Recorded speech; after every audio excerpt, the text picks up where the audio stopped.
Okay, now we're back on again. And we're running the coaches session now.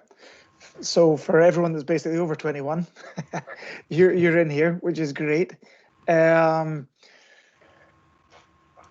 having a coaches session. Hugely important. Let's face it, we're the ones that are guiding and helping these youngsters through this forest that is the curling world, and it's a tough forest to navigate sometimes. And now, especially with this extra COVID situation, it's an even tougher forest to navigate. It's a forest with fog, so we're in an interesting situation. I've asked Byron Scott, who you see in the video here, to lead this meeting. Byron and I met up a couple of years back. We're put in contact with each other, and I think we both agreed that the first time we spoke to each other, it was like speaking to a mirror. We both have lots of ideas, and we're both doers. Byron has started the Junior Slam series in Ontario, and now it's really grown. We'll let you know more about that in the coming days. But it's a fantastic organization, Byron, that you've built up. Really impressive. And it's always a pleasure having you. You're such an inspiring guy. So I'm looking forward to this session. Byron, looking forward to talking about this COVID thing, and I want you to run this.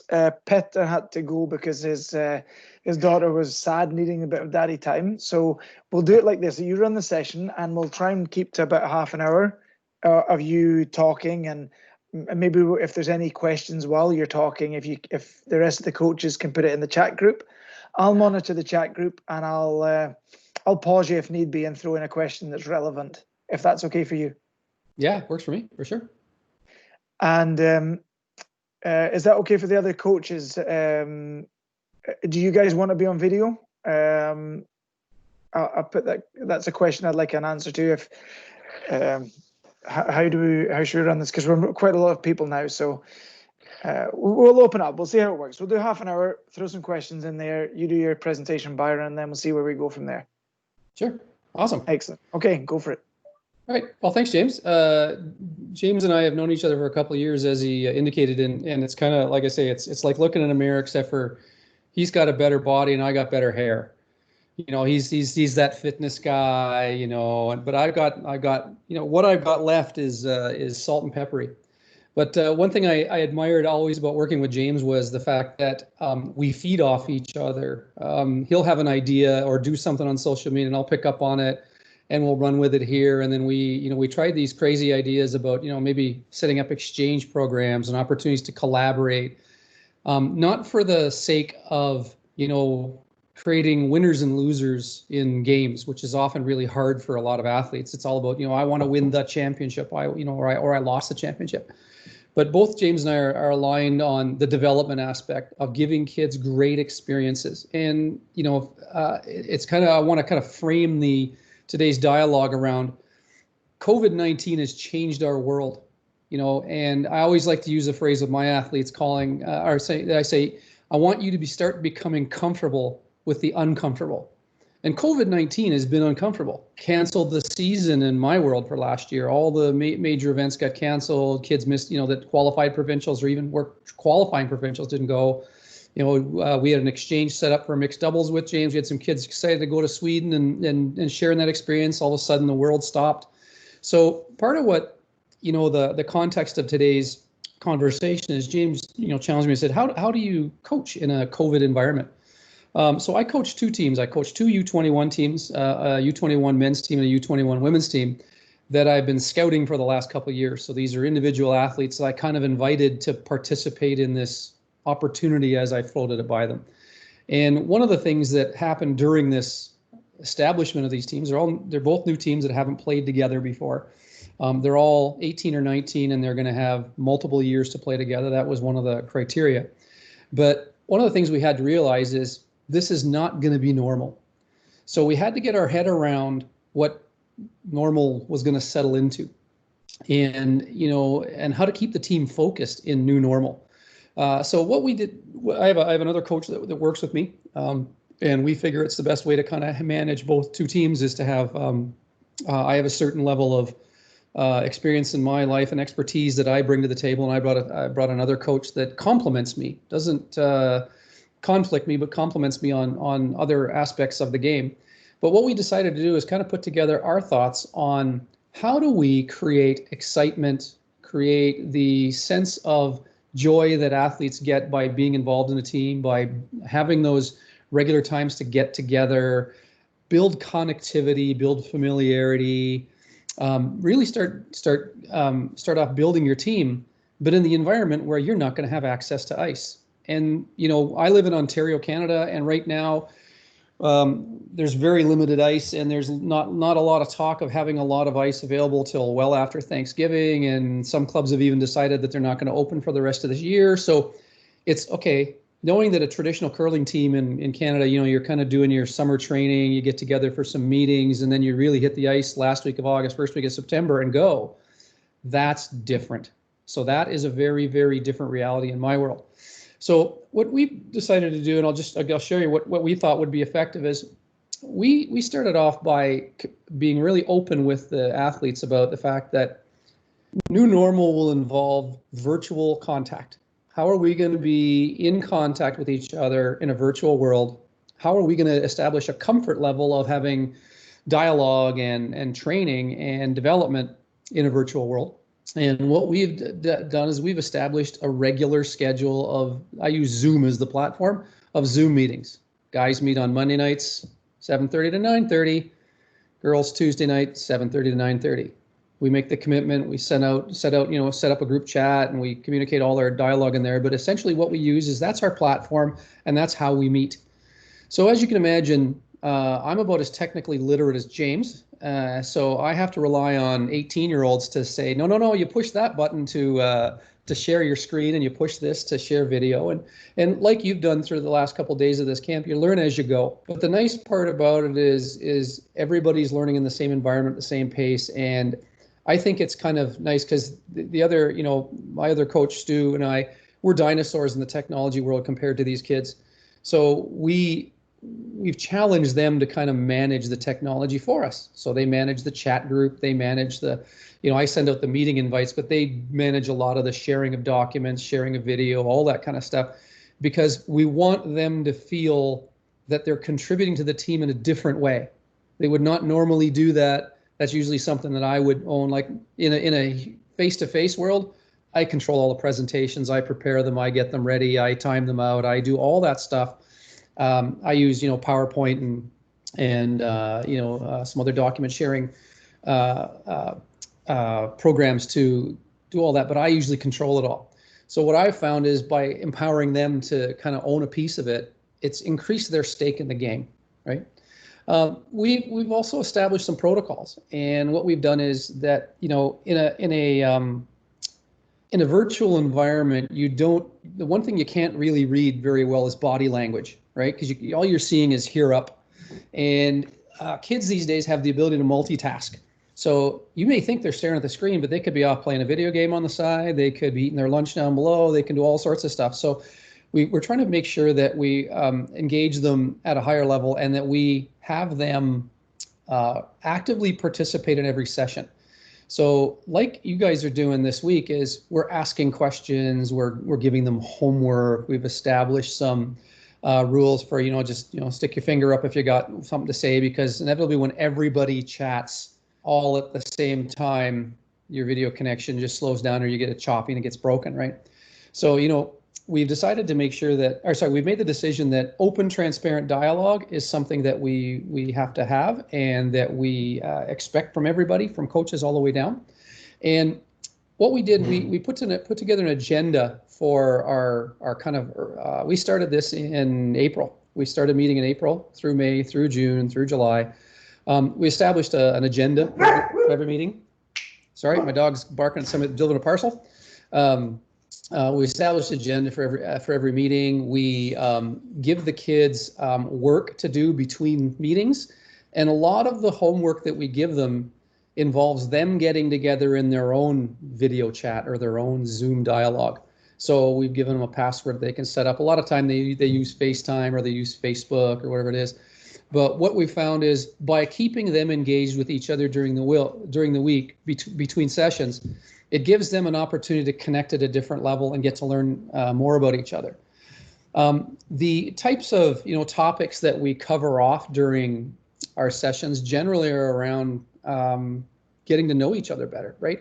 If you don't have ice and you don't have the ability to get together, you've got to figure out a way to how to build that connectivity and how to build the familiarity and get them to be comfortable with uncomfortable. And a lot of these athletes, I went out and sourced and kind of recruited the top athletes in my province that have the highest level of curling IQ, which is good technical skills, good shot making skills. They played for a while. I call them smart curlers.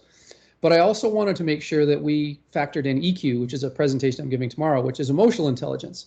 And emotional intelligence often is, one of the key functional kind of principles of emotional intelligence is that you allow yourself to be vulnerable and that you are open to people probing you and you're being open and honest and communicating dialogue with them. So the first probably 6 weeks of sessions were all focused on different levels of getting them to ask each other questions, ask the coaches questions. We set up a series of interviews where each player had to interview each other. We specifically targeted a quiet person with a loud person so that they could kind of get to know each other. But we also asked them a series of questions the following week that said, okay, go back to your dialogue that you had, lead had with the second. Were there uncomfortable parts of the conversation where you felt that you didn't get a chance to fully explain and articulate what you want? Were you able to get, I'll call it moments of truth out of them? Did you get them to disclose or be vulnerable to share tough situations? One of the dialogues we gave them, and you'll see some of it tomorrow in my presentation on EQ, is we had them define, one session was define elements of a bad teammate and provide instances without naming names of situations where a bad teammate experience soured your experience in curling or taught you a life lesson or created another area for you to learn and grow into. And what we found through these exercises was we found that there was a lot of commonality towards athlete experiences on what the bad side was. And then we flipped it around and said, hey, what's the good side? Right. So we said, okay, to identify characteristics of ideal teammates.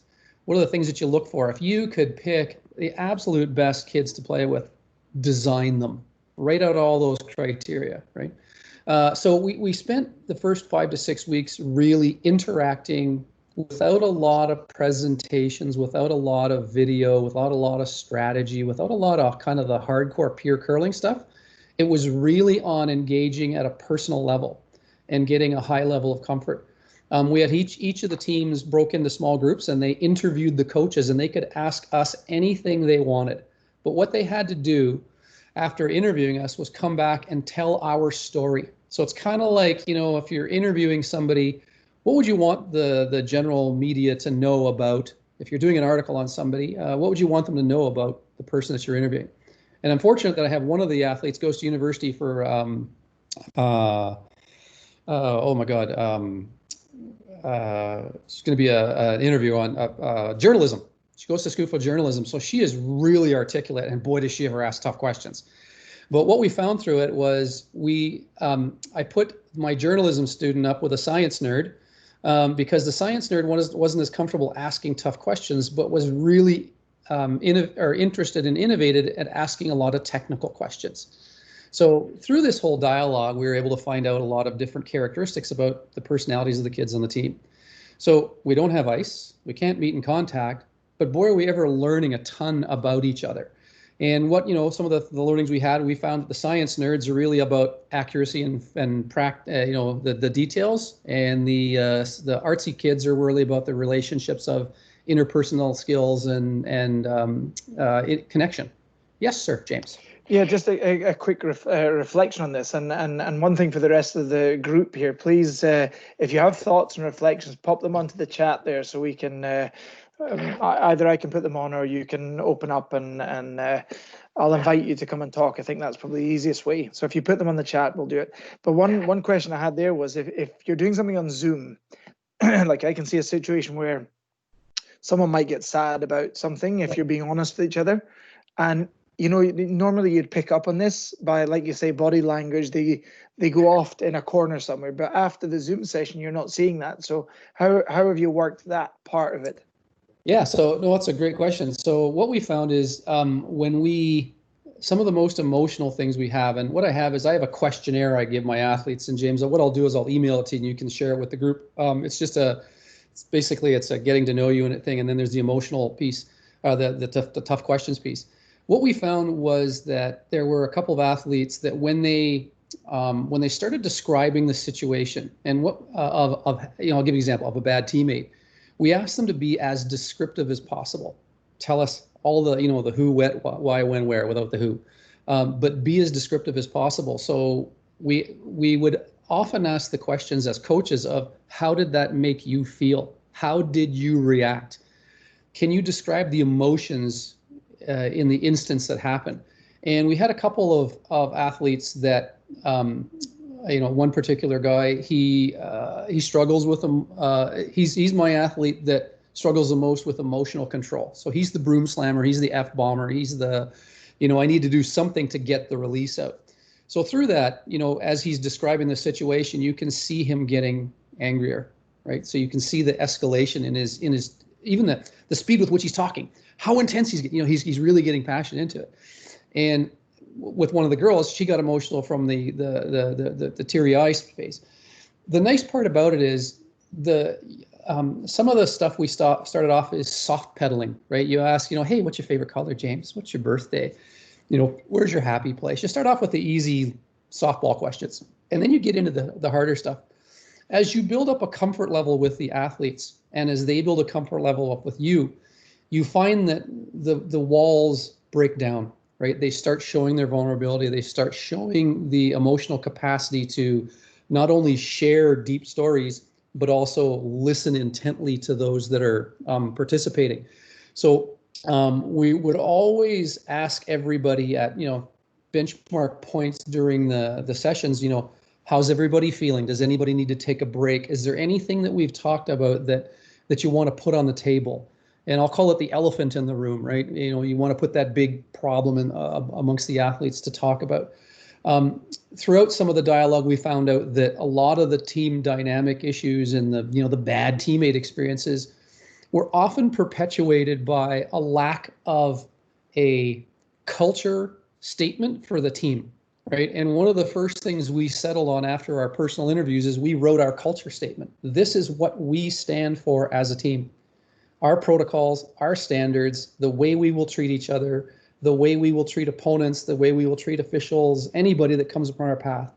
And my co-coach has a phrase. He said, "It's all business." This is about focusing on the task at hand, about being the ideal team that we can be, regardless of external input. We're focusing completely on what we can control and what we want people to say about us.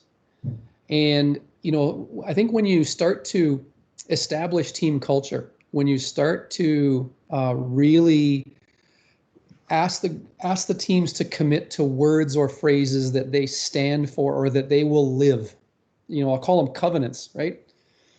You see the word covenant strongly referred to in religious references, right? This is a covenant that was established. When you lock your covenants in, and what we've done is I've got a graphic artist on our team that made up a great logo for the team, and we kind of put our team covenants underneath our logo and said, and it's kind of our screensaver when we meet. Whenever we get into dialogue, we often reflect back to said, did we satisfy the team covenants on today's call, right? On today's meeting, right? And I think the thing you find is, if you build it, they will come, right? If you build a strong culture, if you get them to buy into it, they will hold each other accountable for it. So if you look at a lot of team dysfunction, and I'll talk about some things tomorrow on my talk, is where athletes often run into problems. It's usually something pisses them off. Somebody said something to somebody did an action, somebody played poorly, whatever it was, and they let it stew and fester instead of addressing it right away. So in our team covenant is basically a statement there that says, we will address all team issues when they happen, and we will not move on until we've gained resolution. We will not let things sit, fester, and build and all that stuff, because we're going to address it right away. So we spent a long time on culture. And again, I've got another question. I got a question here I'll share with you guys. It just talks about, what are the things you want to stand for, and it's about building your team covenants and how you want to establish them, how you want to live by them. But it was so critical to use our first 5 to 6 weeks on really just getting to know everybody, having them get to interview each other, talk to each other, build connections. And then it made it easier to have the tough dialogue on some of the, defining the right teammates, defining the wrong teammates, and also establishing your kind of team culture. Right? Another question on this, I'm thinking, like, once Corona's gone, we're getting back to normal. Is this maybe a way that it could be done over chat? Because I'm thinking when you're one-on-one, it's quite an aggressive situation.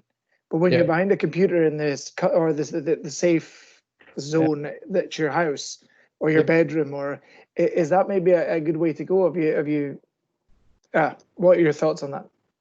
I think that my coaching style is heavy on the sports psych. I've spent most of my time developing the different ways of reaching different athletes, right? So I have, athletes that are really high-strung, extroverts, high-maintenance personalities, down to the really quiet introverted types that are really emotionally questionable sometimes.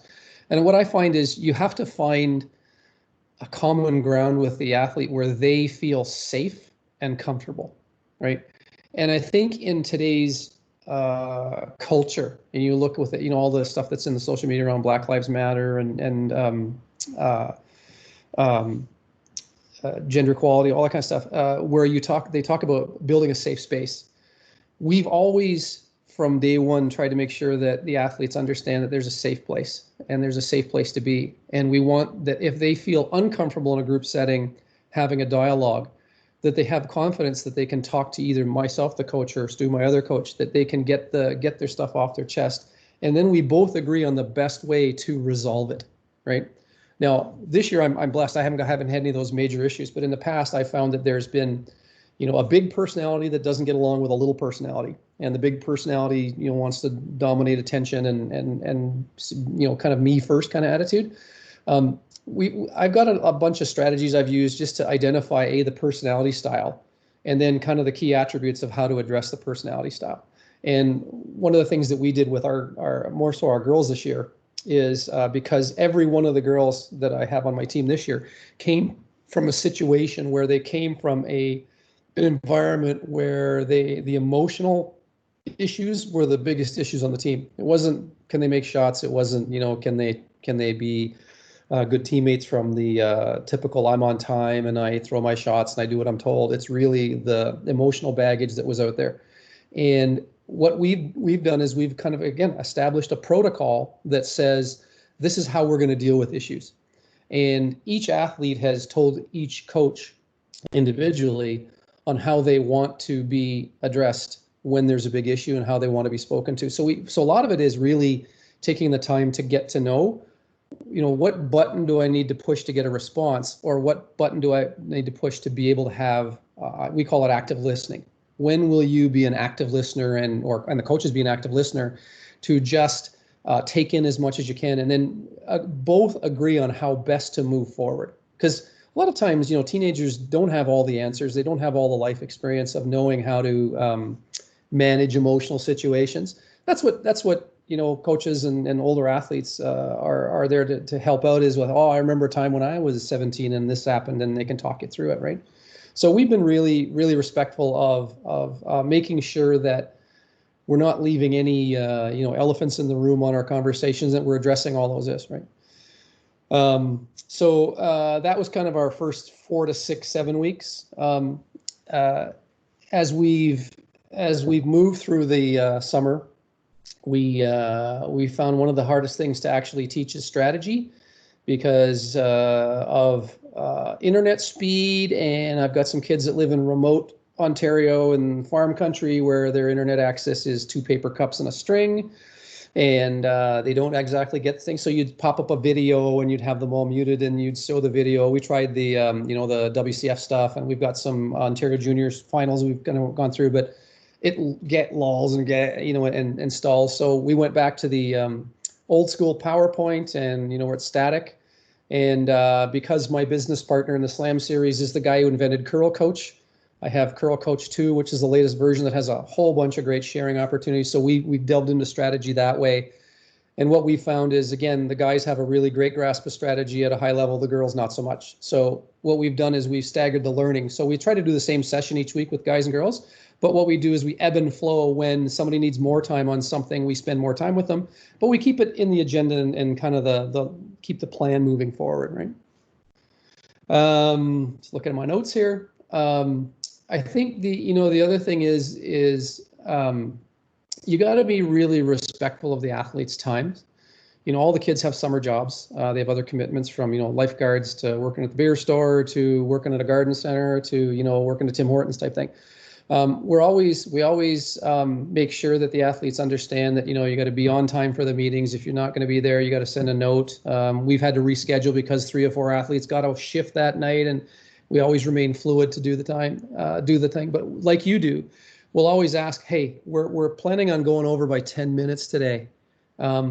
What are your thoughts on staying over, extra 10 minutes? So we're always conscious of their time, and they're very respectful of ours. They generally know that both Stu and I have day jobs. So usually when they chat to us, it's nights or weekends. They don't send a lot of noise during the day because we've got stuff in our heads on the day job. But we've kept the time, respect of all their time. The other thing we try to do is we try to keep it exciting. James, you know me, I'm like you, I'm playful. I like to have a good sense of humor. I do lots of dad jokes. But what we've found is we've challenged the girls to try to come up with their ways of connecting. So, I did a presentation on theme music, right? And it's basically the impact of music on performance. And, we challenge them to come up with their own walk-up music. So if you're a baseball player and you're walking up to the mound, or you're a basketball player and you're taking your shot, what's your song that they're playing while you're getting ready to swing for the fences? So that's coming up tonight, actually, for the girls, and next week for the guys. So it's kind of one of those things where we're trying to have them be creative and put it together and share there. And the whole idea behind that is, what does the music do for you? How does it motivate you? How does it get you in an ideal performance state, right? So we try to do those interactive things. We actually have our first team meeting with our guys team face to face this weekend, because you can have gatherings of more than 10 in Ontario now.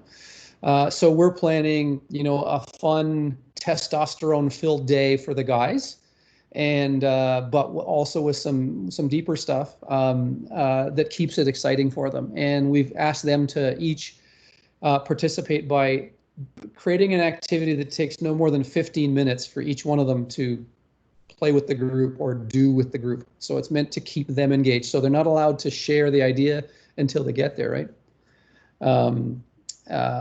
There's somebody that's on my team. Oh, that's the coach of one of my athletes, Sam. So maybe we'll get Sam on in a second just to ask a question. And yeah. I think in the next couple of minutes we need to open up to get the other people involved. Yeah, the last 2 points I had for today was, I said, we've done like everybody else has done, which is ask a champion, right? We've involved those curlers that are just out of juniors, or people that I've run into in my life that I've been at camp with or something, to share something unique with the athletes, right? And we had Taylor McDonald on from Alberta. I've got one of your guests this week coming on to speak to us in a couple of weeks. I can't let them know because I have a feeling one of my athletes might be perusing there with Sam. But what we've done is we've leveraged great input from them. We've established, we asked them to create the questions. If you could have half an hour in the room with Jennifer Jones or with David Murdoch or with anybody, what is the stuff you want to ask them? And we got a lot of great questions. So we've done that. And I guess the last thing is kind of pertinent to what Sam's just questioned here in the chat group is every time we get an update on what's happening with return to play in curling in our world, We've been very transparent with them about just keeping them apprised with what the news is. Hey, did you know that groups of up to 50 can meet now in a restaurant or in a sporting activity? But outside tournaments are still against the guidelines right now for my province. We've seen a whole whack of events canceled for September. I've had to cancel 2 of my first slams, reschedule my slams to later in the year, just because the uncertainty of clubs, whether they're going to allow outside non-members in. So we've been very focused on being transparent with them and realizing that, hey, guys, we're now at plan B. Plan A ain't going to happen. We're now at B. We're going to go to DEFCON C if another announcement comes out, and then we're going to go to this. So we've made, I've got lots of plans, and I've lined up some opportunities for us to compete against, I'll call it teams of equal or better skill. Should all we be able to do is practice at a club and just us. And the nice part about having 2 teams that are relatively, close geographically is I can always have them play each other. So we've got a plan, and the plan keeps morphing, and we keep telling the athletes it keeps morphing. And if the season doesn't happen this year, if for some reason they just say, hey, there's no season, we keep asking them the question, are you still committed to being together? Are you still committed to developing a team? Because we are committed to you. And if we're all in this together, curling or no curling, we are still going to develop so that when we do finally get ice, we're going to be the best we can be. We're going to be the most prepared we can be.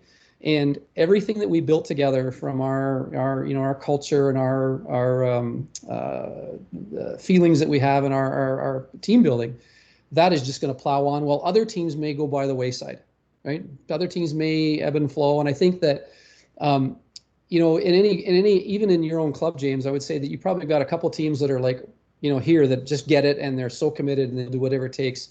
And then there's the want tos, and then there's the ones that would really like to get there but have no clue how to get there, right?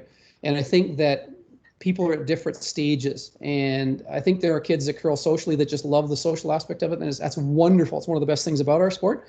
But as athletes that are committed to being competitive, we want to make sure that it's still fun, but we want to make sure that they still have a goal. So Stu and I are figuring out a way to benchmark the athletes, even if we have to do virtual skills training.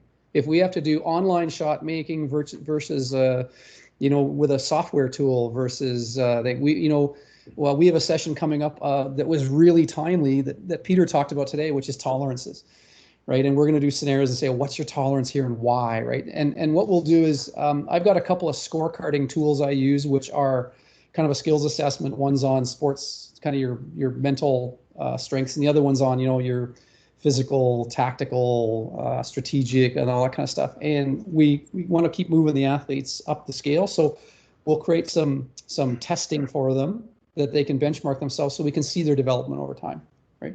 So we've been doing probably a lot more than most teams, because this concept of me going out and kind of recruiting athletes to play and be coached by me versus 4 athletes going to find a team and then asking a coach to come along is very different for our model, right? So, and I think a lot of this goes back to what you're saying, Byron, is there's a chance here as well to develop these athletes as people.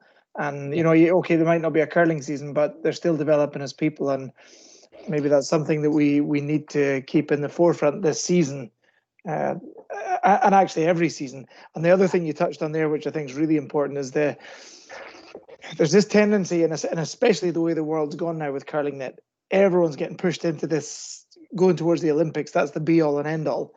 And it isn't that. We need to be very, very proactive for the kids that want to play for fun and enjoy and love being just part of it, around it. And that's one of the things we've talked a lot about this, Byron, about giving kids the chance for coaching, ice making, photography, design. I've got a really special thing coming up at the end of the week, actually, by one of the kids that's at the camp. And it's just an idea that came on my head, and I've given her this junior an opportunity. And at the end of the week, she's got something extremely special coming up, which is unbelievable. But it's all about creating this a breadth of thing, because I guess the biggest goal, the big picture goal, is to keep as many people involved in curling as possible in any way they can.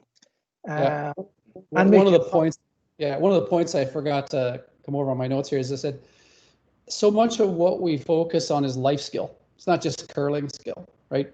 One of the young athletes that coaches an accounting student at university, and my co-coach owns his own accounting firm, so he's already basically conducted the interview, and it's just a matter of when Dylan wants the job, Dylan's going to have the job, right? So it's kind of interesting how sport and life intertwine, and you never know when an opportunity is going to come up, right? You never know when you're going to meet that contact. Somebody's going to open the door. Are you the type that's going to stick your head in and look around because you're curious? Or are you going to type that's going to close that door because it's not my place, right?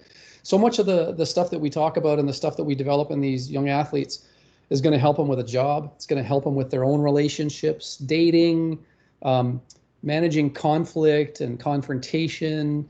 I have plagiarize so many things that you do with the Nordic Junior Curling Tour from the standpoint of, I really want to have the same level of technological stuff that you do, from Facebook to Instagram to video, all that stuff. I've just got to find a way to get it into my team, right? So like you, all the people that support me in the Junior Slam Series are athletes that are either still in juniors or recently out of juniors. Sam, one of the coaches on here, he works with me. It doesn't work for me, he works with me. And he's someone who, has a ton to give back to the sport because he's just a genuinely wonderful guy, and sees the fact that, boy, if I had all these things when I was that age, I'd probably be maybe a little better, or maybe I would have learned something that helped me with life skill down the road, right? Sure. So I think, these are the type of things that we're trying to focus on all this summer, is all those kind of establishing those protocols. Now, me and you, Byron, we could sit here and shoot the breeze backwards and forwards. I think it's really important here that we get other people involved and hear their ideas and thoughts. Stefan, you popped up a question there. The other coaches on the session here, if you've got thoughts, please put the question on the chat, and then I'll invite you to talk. That'll be the easiest way to do this. And we'll fire them towards Byron, who's our guest speaker. Stefan, can you put your camera on and fire your question there? Hi, Byron. So nice to hear your voice, and good to see you. So I was just curious if you also had this kind of, in Sweden we have this sort of fika, we go together, we just sit and chit chat with each other. Do you also have those kind of virtual things, just to, sometimes just, let the different topics, let the sort of players just talk, and you maybe, guide the discussions a little bit, but, the important is just to meet every now and then, Yeah, I think, we've always challenged the kids to connect themselves. We haven't had like something where it's just show up and open forum. We've had more structured stuff now. As we get closer to season start, we want to create a little some of those open spaces where we can just have the kids, dialogue about what's on their mind. So we haven't had many of those yet.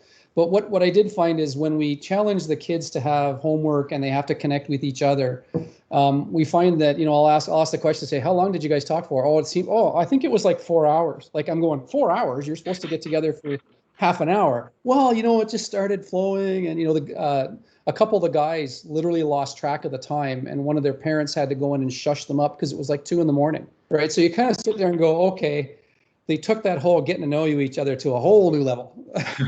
Maybe they were watching Grey's Anatomy together on the TV set. But yeah, I think the more you got to find out what works for your team, and that if our guys can't get together. So how do you maybe get together and watch a movie, or get together and have a dialogue, or sit around and have a beverage and just be? I think those are super cool opportunities to get it. But that's something that we've got to add into our arsenal. Okay. Thank you so much. Oh, you're welcome. That's an interesting point, though, just sort of the virtual chit chat. Shooting the breeze, basically. I think it's a really important thing to have that social, and especially in the places that are kind of more locked down. And we don't know what's going to happen now, so we have to be kind of aware. Any other thoughts or ideas for any of you.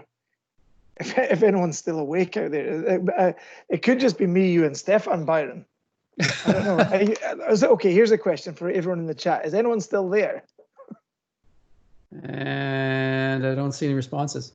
Oh, here we go. Dave Aiken's there. Catch it. Okay, everyone's there. Great. Oh, thank God for that. Okay, I was worried there for a minute. It's really warm here, so I can feel myself getting. It's been a long session, so.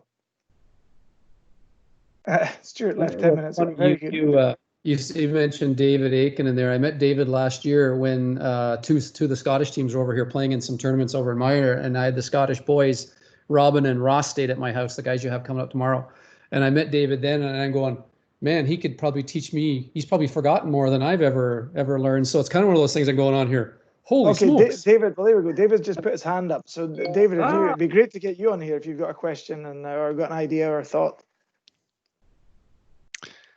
Yeah, I've forgotten a lot, Byron. That's good. I really have forgotten a lot. Hey, David, great to see you. Yeah, that was good to be part. And I enjoyed this afternoon session. I had to jump onto another meeting, and I was a little bit late starting on this one.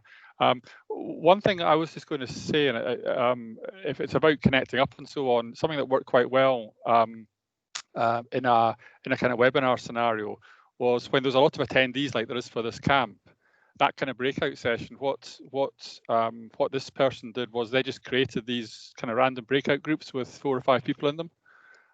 So between a topic, you were just invited into a room, and it was great because it was much better than a kind of physical networking where sometimes you feel awkward going up to someone and introducing yourself, but you were just you logged into this room and there was 4 random people, and you just went around the table saying who you were, what you were interested in, what your takeaways were from the chat, and what you'd like to find out about. So sometimes having a smaller group can work out well, and it can just make things a little more manageable and to recreate that kind of connecting kind of networking side, which is really important. That's why these kind of sports conferences are really good, because you talk to people about from different sports. And I've since going full-time coaching, I've been to a few events where other sports are, you just one of 20 sports, and the most stimulating kind of events, because you get a different viewpoint and some of the issues. There's a lot of common threads, but other sports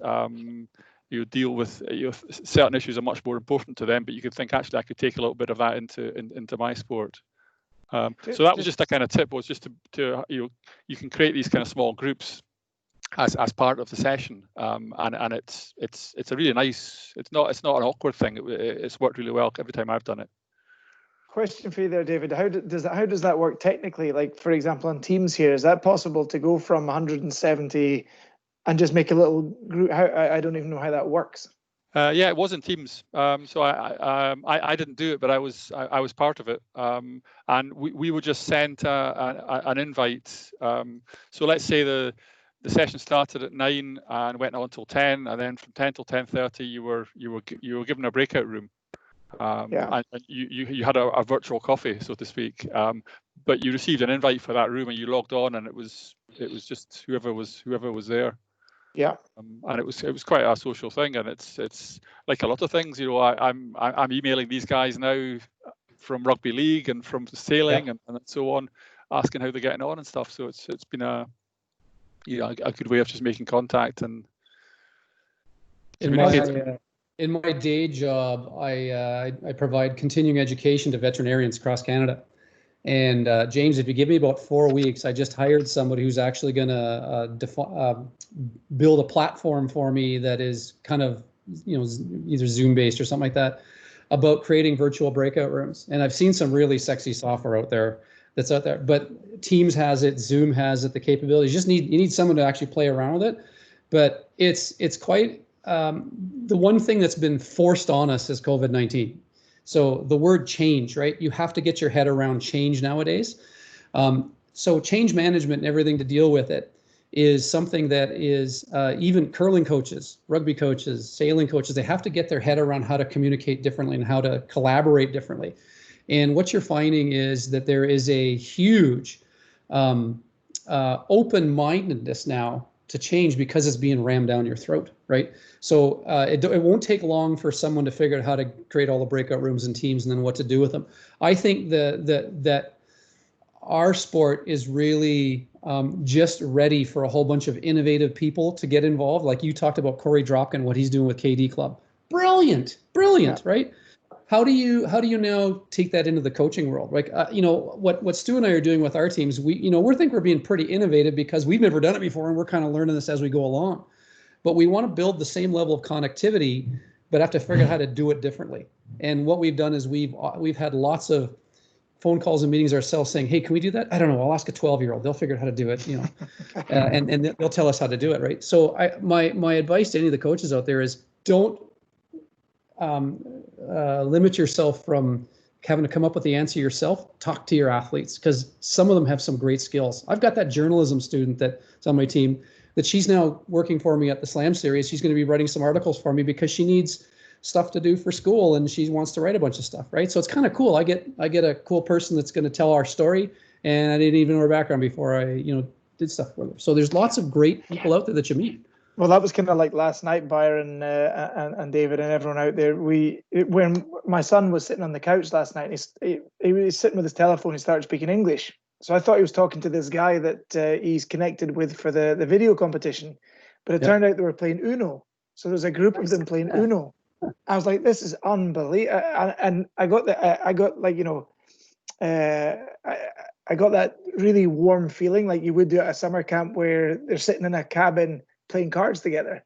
It was weird, but they found that way to play cards and socialize. And for me, that made my whole week. That's good enough for me. They're interacting internationally, but they're sitting at home. So that was a cool thing.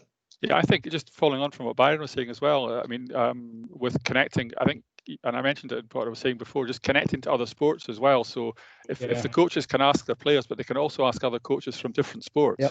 And that's a thing that's quite common in business as well, is to involve people from other disciplines, because they can ask the stupid question, or they can just provide a different perspective on things that people can't ask the stupid question because they kind of they know it. So in Scotland at the moment, there's been quite an issue about selecting the team for the World Championships.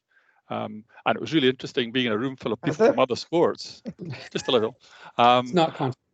And just getting their perspective as to why is that an issue, and just explaining these things from a different perspective. So I think other sports can offer our sport quite a lot, and we can offer their sports the same. David, you've given me just a brilliant idea, and I'm going to get back to you on that one. And I've written it down because there's so much going on. So great to see you again, David. I haven't seen you for a long time. Something. Yeah, cool. You just volunteered for something, David. I know that tone. It's all right. We'll help you. So I'm thinking we want to maybe get Tim in here. Tim's got a thought there.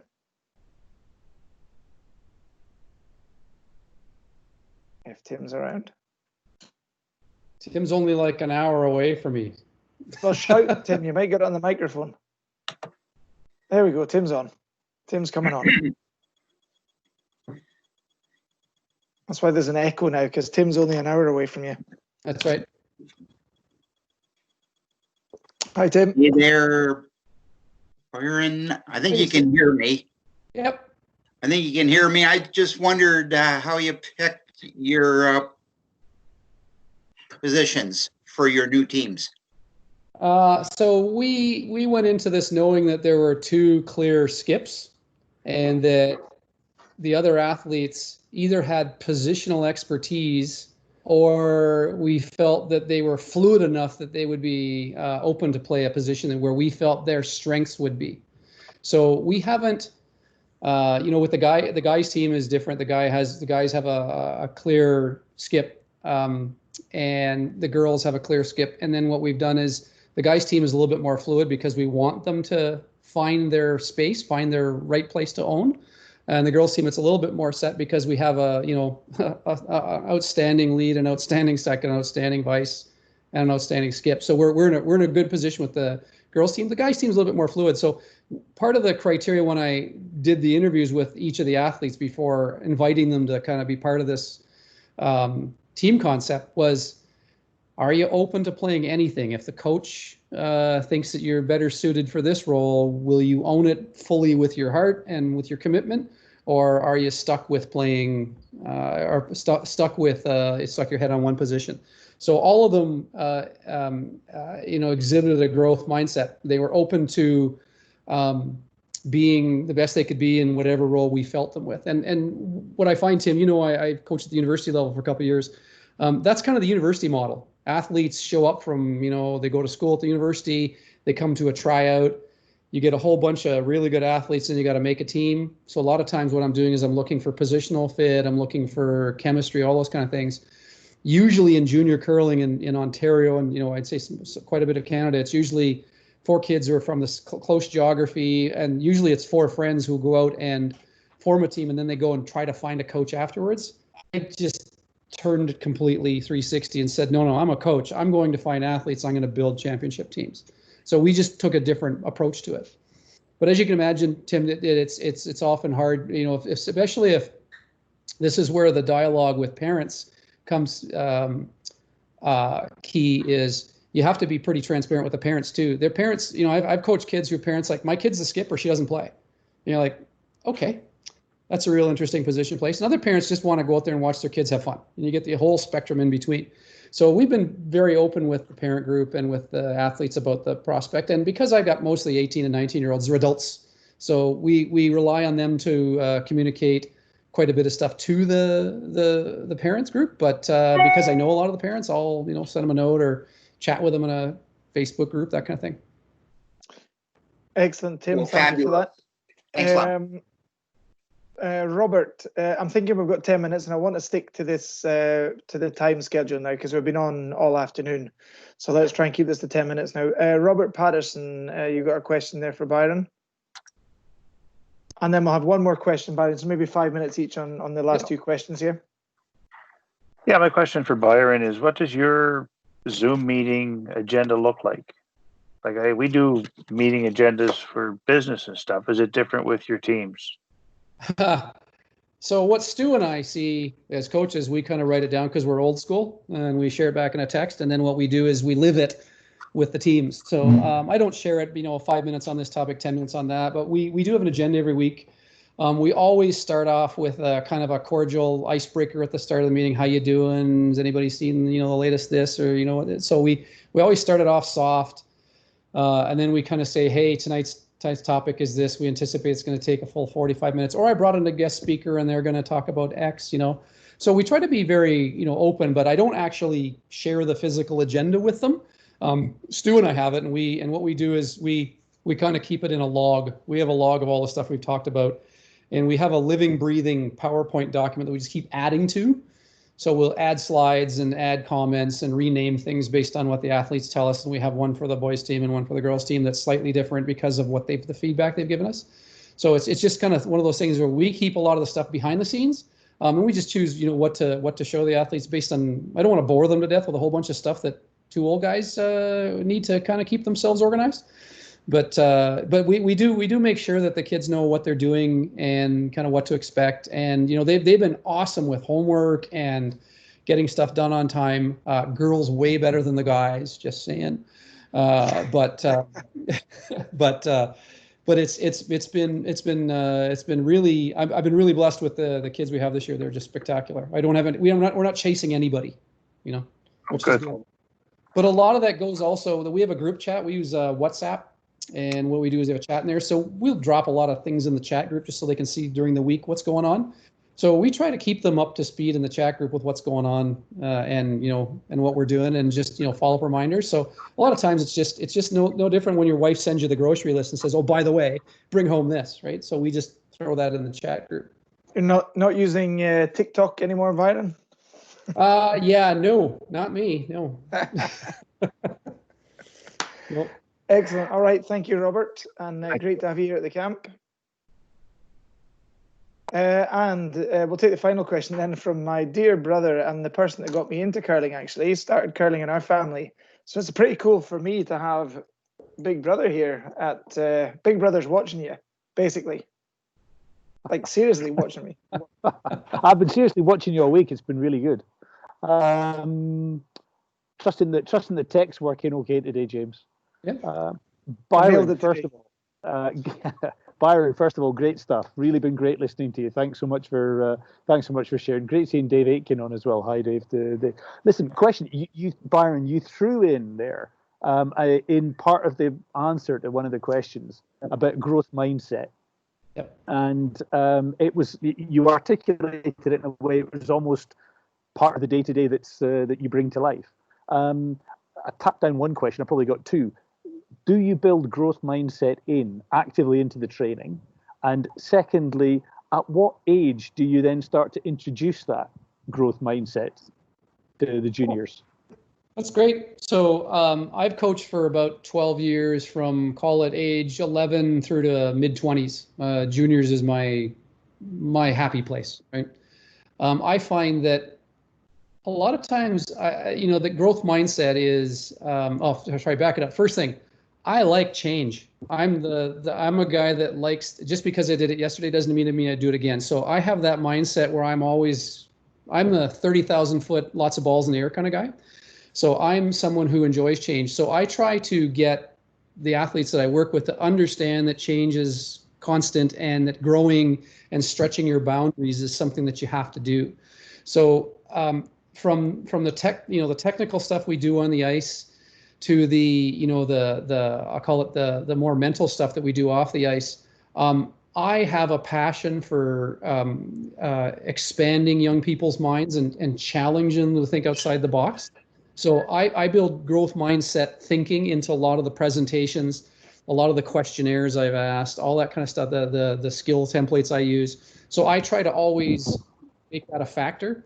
I would say that I've always found that, I'll say the sweet spot is in about 15 and 19, when kids are going through a tremendous amount of change in their life, changing school levels, puberty, dating, all sorts of wonderful things that are happening in their life that are experiential, is probably one of the best times to open up the dialogue on growth mindset, because they have so much stimuli coming in from different places that you will find that if you doubt their maturity, if you think, they're a little young for that often by engaging in dialogue that's kind of for what you'd say is an older audience, should spark their interest and give you almost your own barometer on where they are on a maturity factors to be able to handle the stuff that you're, comprehend the stuff you're doing it. So I find that I really enjoy coaching athletes, call it, 16 to 20. It's when the light goes on and they get the thing you're trying to teach them, it's just like magic. The hair on my arm stands up. It's kind of why I coach. But I like to get them to think outside the box. And, I'll give you an example. I've gone into tournaments, bonspiels, with teams where our goal was to challenge ourselves to either play differently or go out and score, as many points without hammer as you can, or go and do some things that you would not normally do.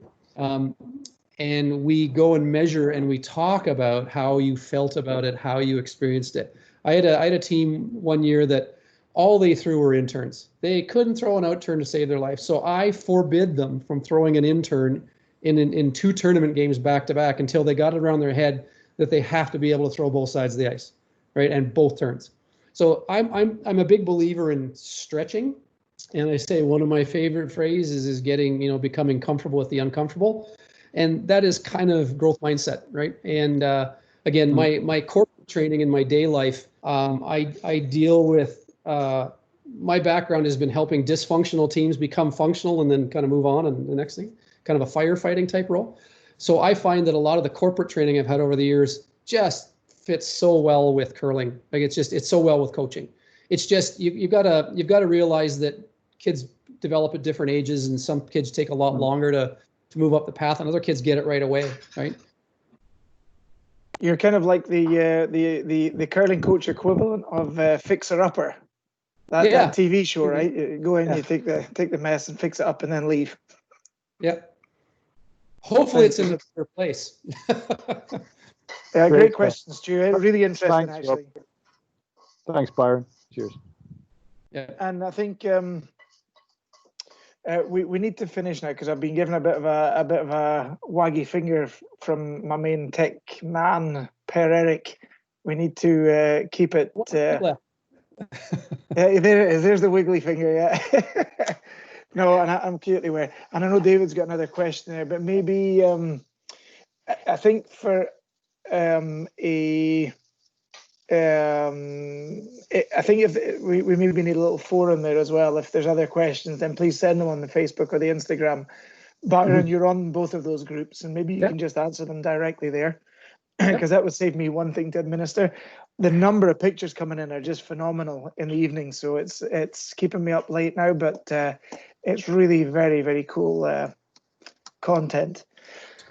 And James, it's so cool that they finally have a coaches meeting at our camp also. We do have like a coaches meeting in the cross country camp, ski jumping camp. So we also really want to improve and develop this part of the camp in the future. And you're all welcome to Lillehammer, hopefully next year, where we can discuss and have coaches meetings every evening, where we discuss and maybe also have speakers with different teams specific for coaches. And I think part of that, Per Eric, is freeing up myself and Petter to be able to, freeing up from the whole day part of it, getting the youth coaches in so we can take more care of coaches when they come.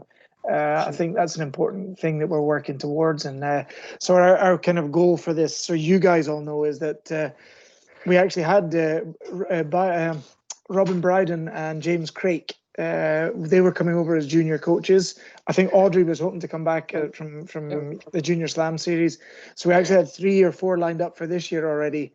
And then COVID kicked in. So I think next year we should be okay to have maybe 8 youth coaches, hopefully, to develop them. But then also, if you guys can come over and be part of the camp too, then that'll be the next thing we need to develop. Yeah, sure. It's great to see so many coaches there. Anyway, it's cool. Yeah, really nice. And thank you, Byron, for this great session. Awesome. Okay, and tomorrow we're back on again with Ross and Robin.